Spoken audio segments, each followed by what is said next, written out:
Ils sont écoliers, pions, mères au foyer et les voilà sur scène dans la comédie musicale Émilie Joly avec des moyens professionnels.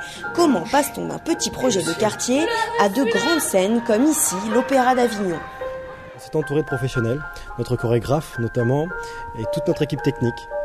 Nous avons autour de nous des coiffeurs, maquilleurs, ingénieurs son, ingénieurs lumière qui sont professionnels, qui sont spécialisés dans le spectacle vivant, dans la comédie musicale.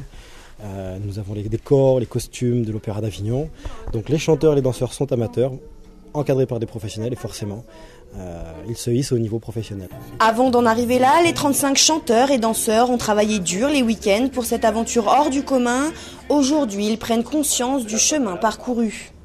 Tu nous faisais à chacun un baiser sur chaque oreille. On s'y met tout de suite dans le rôle quand on a tout, le maquillage, le costume, les dés, les mouchoirs. On se sent vraiment dans la peau d'un lapin bleu. Hein. Parce qu'avant, comme on était tout petit, on n'avait pas forcément une qualité très bonne de voix.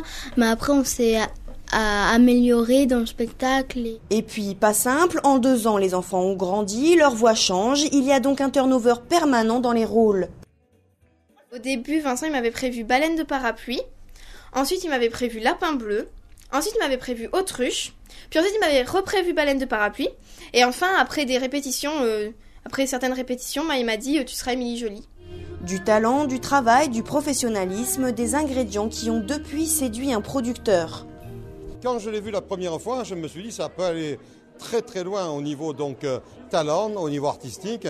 Et c'est la preuve aujourd'hui, je pense qu'ils arrivent à un très haut niveau de danse, de chant, de comédie et surtout à faire passer un plaisir au public, ce qui n'est pas négligeable. On est retombé dans l'enfance, ça fait vraiment du bien de revoir Émilie Joly comme ça, quoi. Je trouve vraiment qu'il y a une énorme qualité, même si c'est des amateurs.